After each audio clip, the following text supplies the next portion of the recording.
Ate, turuan mo nga akong mag-welding kasi gusto kong welder na ako pag uwi ko ng Mindanao. Yan ang sabi ng batang to nung una ko siyang nakasama sa pwesto ko habang naghihinang ako noon sa ducting ng smokestack.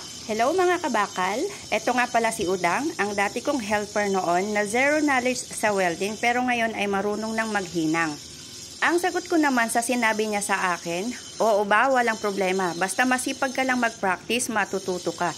Hindi ko ipagdadamot ang holder ko sa'yo.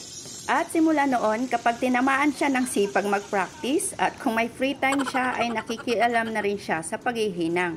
Maliban sa akin ay tinuturuan din siya ng mga kasama niyang fitter sa mga basic na paghihinang gaya niyan. At nung medyo natuto na siyang magpasindi ng rad, siya na minsan ang tacker ng mga fitter ko.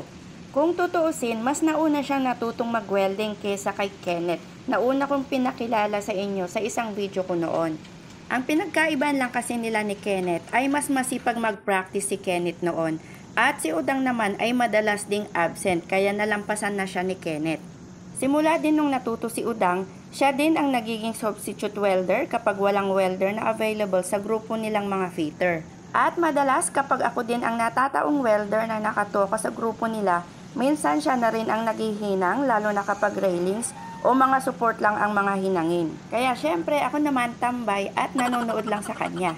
Sad to say nga lang dahil patapos na ang aming project kaya nasama na siya sa manpower reduction ng company. Kaya umuwi na siya sa Mindanao. Pero at least natupad naman yung gusto niya na matuto siyang mag-welding bago siya makauwi. Sabi naman niya sa akin, sakto lang ang pag-uwi niya dahil makakakuha na siya ng NC2 certificate pag-uwi niya bilang isang welder. Kaya malamang sa susunod na mga project, baka welder na rin siya sa susunod na pagkikita namin.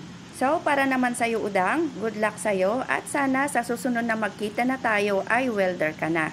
So, this ends my video. Thank you for watching. See you next time. Bye!